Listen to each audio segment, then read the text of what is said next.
Something you forgot along the way. And today's story is number 31, page 84. Count to 10 when angry, or you may find yourself weeping alone. A zoo hippopotamus became pregnant. Her keepers waited eagerly for the birth, but when the time came, to their great disappointment, the baby hippo was stillborn. In searching for the reason, they found that when the mother was transferred to a different room during her pregnancy, she had for some reason gone berserk with anger, and this episode had resulted in the death of the fetus.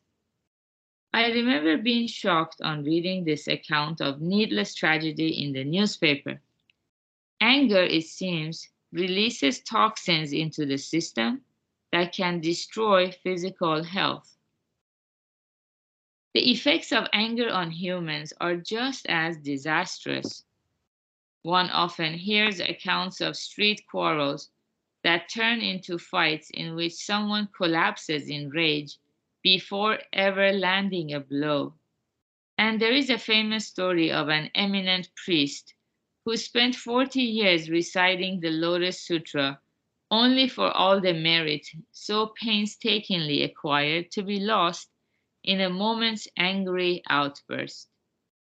When blood rushes to the head in a fit of anger, we may say and do things we would never dream of ordinarily, and as a result, find ourselves standing alone in a charred wasteland, weeping bitter tears.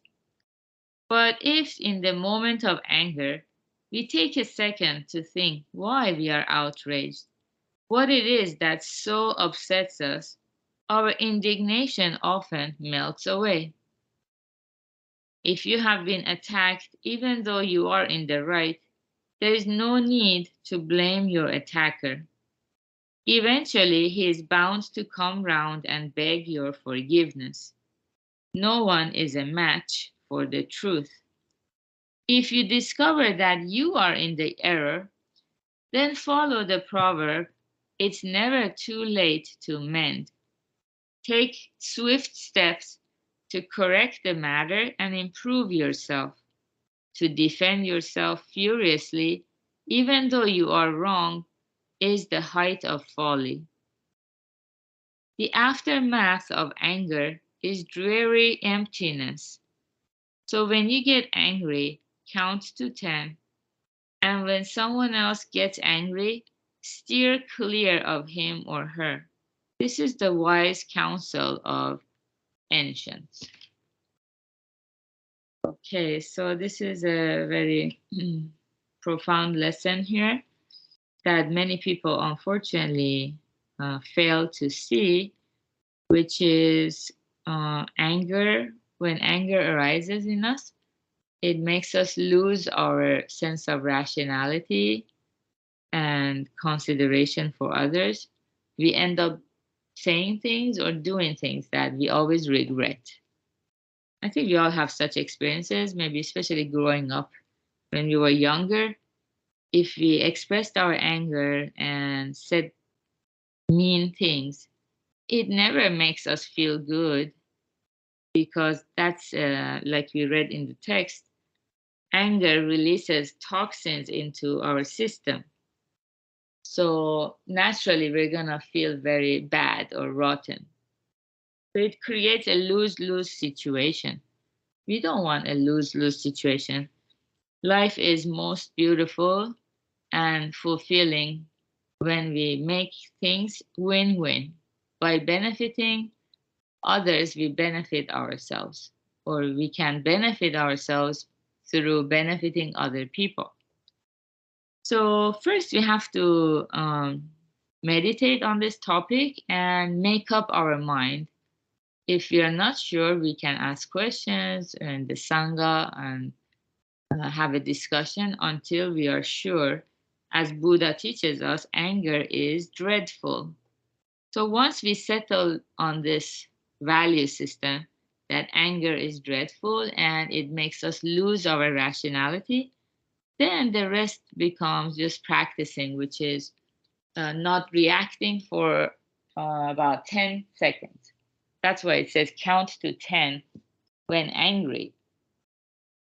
Because according to biologists, they have measured how long it takes for anger to subside. So that initial burst of anger is about 10 seconds. So if you take a deep breath, go for a walk, or just start cleaning the kitchen sink, start scrubbing the kitchen sink or bathroom bowl or something, bathtub. Once we do something good like that, our mind gets distracted and anger subsides because it passes like everything else. It passes. It's not set in stone. It's always changing. It's always flowing. And then we don't have to hurt the other person, and then ourselves get hurt because of cause and effect. And so it says even if you've been attacked, and because even if you're in the right, you don't need to blame your attacker because no one is a match for the truth. Truth will always come out. They say two things cannot remain hidden: truth and the moon. It's hidden just for a while, covered by the clouds of delusion. Soon it will pass. The truth will reveal itself. So we just need to strengthen our own understanding of this and just let it go. Very good. So this is the wise counsel of ancients since the beginning of human beings.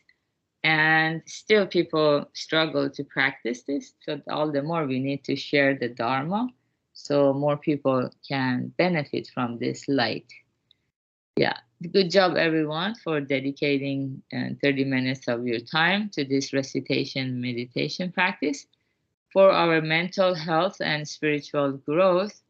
And today is Wednesday, so we're going to have the Karma Lab at 5 p.m. Pacific time. And have a beautiful rest of your Wednesday. Bye bye. Thank you, Beta. Thank you.